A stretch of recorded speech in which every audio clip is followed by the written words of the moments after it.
तो सभी को जय हिंद, नमस्ते, राम राम। और हम आ चुके हैं अभी आपके सामने YouTube पर, और आपको आज पढ़ाने वाले हैं सरल रेखा में गति, यानी कि वन डायमेंशन मोशन भी जिसको बोला जाता है। थोड़ा नॉइज की प्रॉब्लम हो सकता है क्योंकि यहाँ गांव है, तो गांव में थोड़ा ये कुत्ते वुत्ते भौंकते रहते हैं, तो थोड़ा कॉम्प्रोमाइज कीजिएगा। धीरे धीरे सारे इश्यूज आपके खत्म होते चले जाएंगे। तो बात अगर हम करें चैप्टर की, तो चैप्टर हमको खुद ही ये बोलता है कि सरल रेखा में गति, यानी कि जो हमारा मोशन है वो स्ट्रेट लाइन में हो रहा है, यानी कि सरल रेखा में हो रहा है। तो आपको कुछ भी नहीं करना है, सिर्फ आपको कॉन्सेप्ट पर ध्यान देना है और अपने जो नोट्स है उनको बहुत ही शॉर्ट तरीके से लिखते जाना है, जैसे मैं आपको लिखवाऊंगा। तो सबसे पहला ही कॉन्सेप्ट इस चैप्टर के अंदर होता है दूरी, यानी कि डिस्टेंस। आखिर होता क्या है डिस्टेंस? हम सभी जानते हैं, अगर हमें एक स्थान से दूसरे स्थान पर जाना है तो उसका एक मापन करना होता है। जैसे दिल्ली से आपको जाना है हरिद्वार, तो उसके बीच की जो दूरी है वो है हमारी 200 किलोमीटर। तो आपकी ये जो 200 किलोमीटर है, यही है आपकी दूरी। अगर आप इसको भी ना समझे तो बचपन में हम एक खेल खेला करते थे, गिल्ली डंडा। तो मान लीजिए इस पॉइंट पर हमारी गिल्ली है और यहां पर हमारा डंडा। तो गिल्ली से डंडे की बीच की दूरी हमें नापनी है डंडे द्वारा। तो मान लिया यहां से इस पॉइंट को मिलाने पर हमारे 5 डंडे हुए, ये हो गए 5 डंडे। तो ये जो 5 डंडे हैं ना, यही है हमारी डिस्टेंस, यानी कि दूरी। बस। तो हम इसे क्या लिख सकते हैं कि किसी भी पथ की लंबाई, किसी पथ की लंबाई, दैट्स कॉल्ड डिस्टेंस। बस इसी का नाम है डिस्टेंस, इसी को कहते हैं दूरी। किसी भी पथ की लंबाई को दूरी कहते हैं, और दूरी एक स्केलर क्वांटिटी है, यानी कि एक अदिश राशि है। अदिश राशि, इसका जो मात्रक होता है वो होता है मीटर। बस इतनी सी बात है दूरी। अब बढ़ते हैं इसके कुछ अलग कॉन्सेप्ट पर। आप ये बताइए, अगर गिल्ली से डंडे के बीच की दूरी को हमें मापना है, तो अगर हम थोड़ा सा भी डंडा तिरछा कर दें तो क्या होगा? दूरी बढ़ जाएगी। यानी कि हम कह सकते हैं कि दूरी को हम कैसे भी माप सकते हैं। अगर हम पहले डंडे को इधर ले जाएं, फिर इधर ले जाएं, फिर आगे ले जाएं और फिर मापते हुए यहां आए, तो क्या दूरी नहीं बढ़ेगी? दूरी बढ़ जाएगी। यानी कि हम कह सकते हैं कि दूरी के जो मान होते हैं वो या तो 1 के बराबर होगा या 1 से बड़ा होगा। यानी कि एक पॉइंट से दूसरे पॉइंट तक जाने के लिए दूरी को किसी भी तरीके से बढ़ाया जा सकता है। दूरी कभी भी घट नहीं सकती।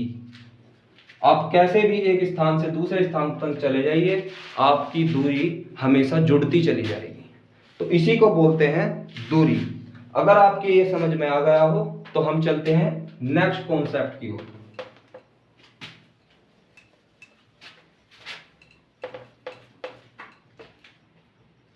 जिसको आप बोलते हैं डिस्प्लेसमेंट, यानी कि विस्थापन। और क्या है ये विस्थापन? मेरा यकीन मानिए, ये विस्थापन भी एक तरीके से दूरी ही है, बस ये आपको गुमराह करने के लिए दिया गया है।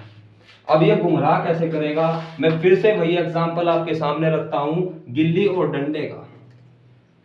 मान लीजिए गिल्ली और ये डंडा, और आपको डंडे से गिल्ली की दूरी मापनी है, और आपके जो दोस्त है वो कह रहे हैं कि आपको गिल्ली और डंडे के बीच की दूरी हमेशा सीधी ही मापनी होती है, अगर डंडा थोड़ा सा भी तिरछा हुआ तो आप लोगों में लड़ाई बच जाती है। बस यही डिस्प्लेसमेंट है कि अगर डंडा थोड़ा सा भी तिरछा हुआ तो ये आपको लड़ाई करेगा आपके साथ। यानी कि मान लीजिए आप इस पॉइंट से चले और आप ऐसे घूमते घूमते घूमते घूमते यहां पहुंचे, तो आप बताइए विस्थापन क्या होगा? विस्थापन दूरी की तरह जुड़ेगा नहीं। विस्थापन देखेगा तो सिर्फ एक चीज, इनिशियल पोजीशन यानी कि प्रारंभिक स्थिति, और फाइनल पोजीशन यानी कि अंतिम स्थिति, प्रारंभिक स्थिति और आपकी अंतिम स्थिति। बाकी इसका कोई भी रोल नहीं है। और यह सारा का सारा खेल इसलिए होता है क्योंकि विस्थापन जो है एक सदिश राशि है, सदिश राशि। मात्रक इसका भी वही होगा जो दूरी का होगा यानी कि मीटर। तो आप समझ चुके होंगे कि क्या है विस्थापन। विस्थापन कुछ भी नहीं है, विस्थापन प्रारंभिक स्थिति और अंतिम स्थिति का अंतर होता है।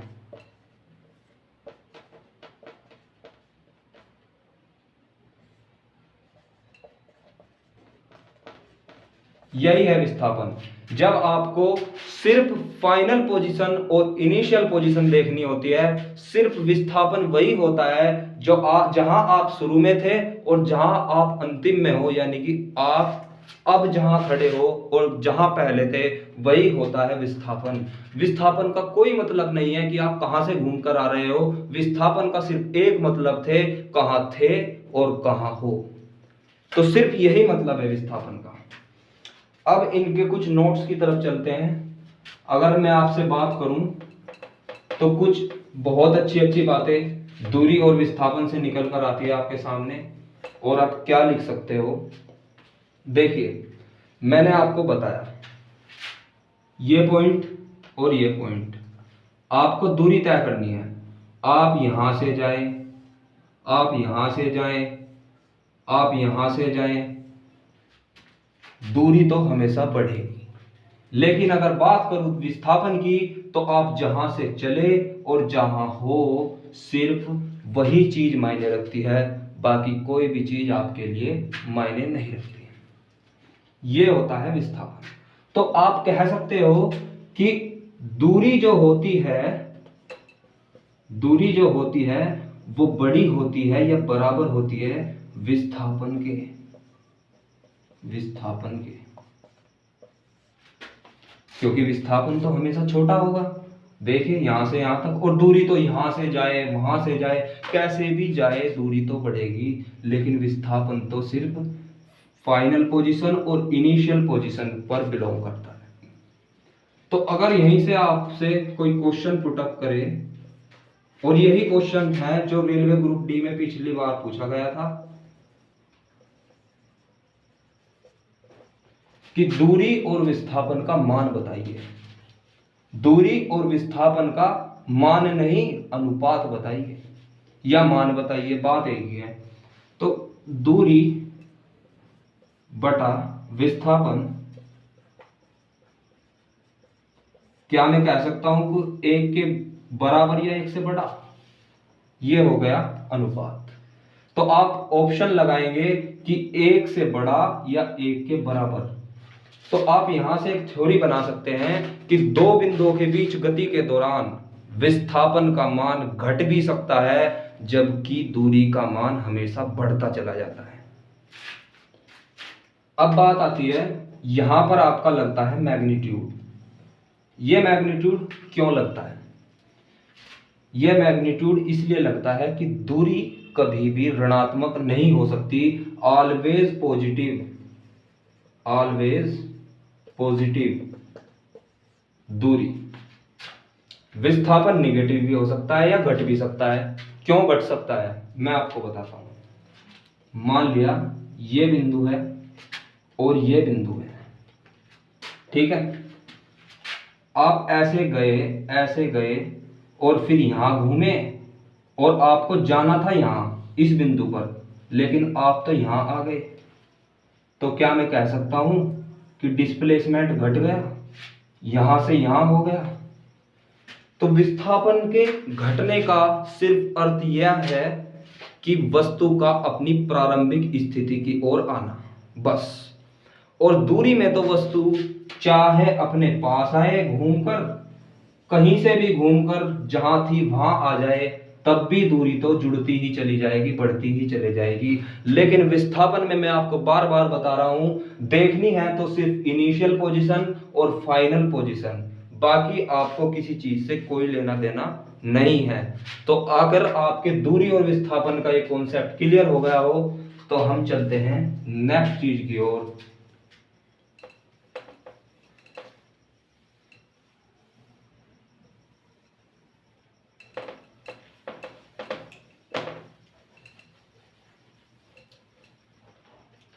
चलिए, अब जिसके समझ में विस्थापन और दूरी आ गई होगी उसके लिए भी सही, और जिसके नहीं आया वो अब समझ जाएगा। देखिए, आपको मैं एक क्वेश्चन देता हूं, बहुत ही प्यारा सा क्वेश्चन है कि कोई व्रत है, व्रत, इसके एक चक्कर में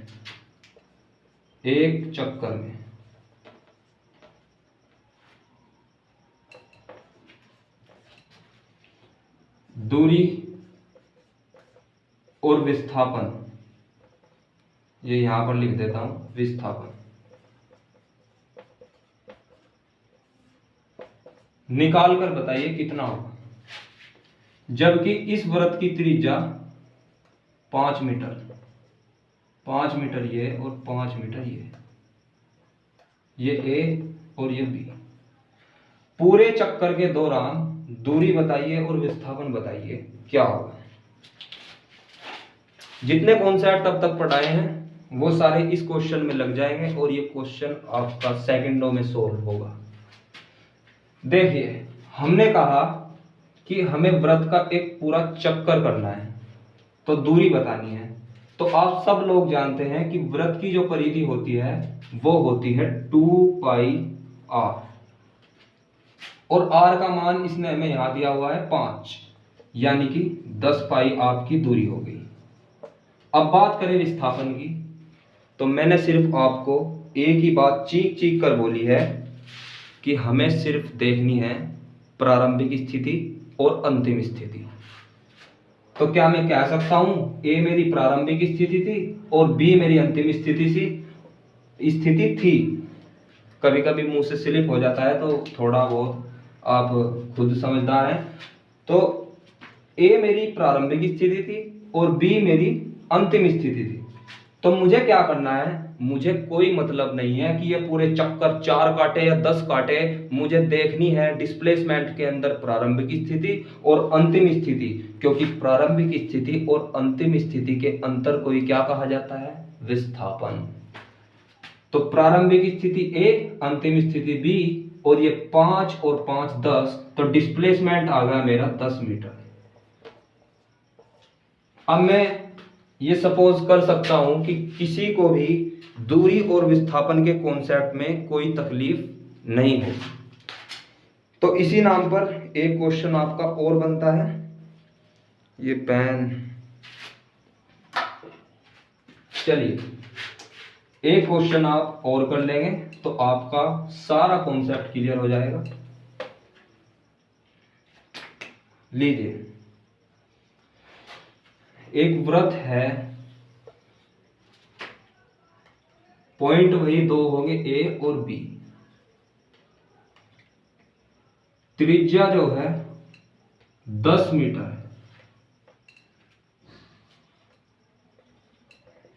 ये हो गई 10 मीटर। तो वो क्या करता है व्यक्ति कि बिंदु ए से जाकर अपना पूरा चक्कर ए पर पूरा कर लेता है। तो बताइए कि दूरी कितनी होगी और विस्थापन कितना होगा।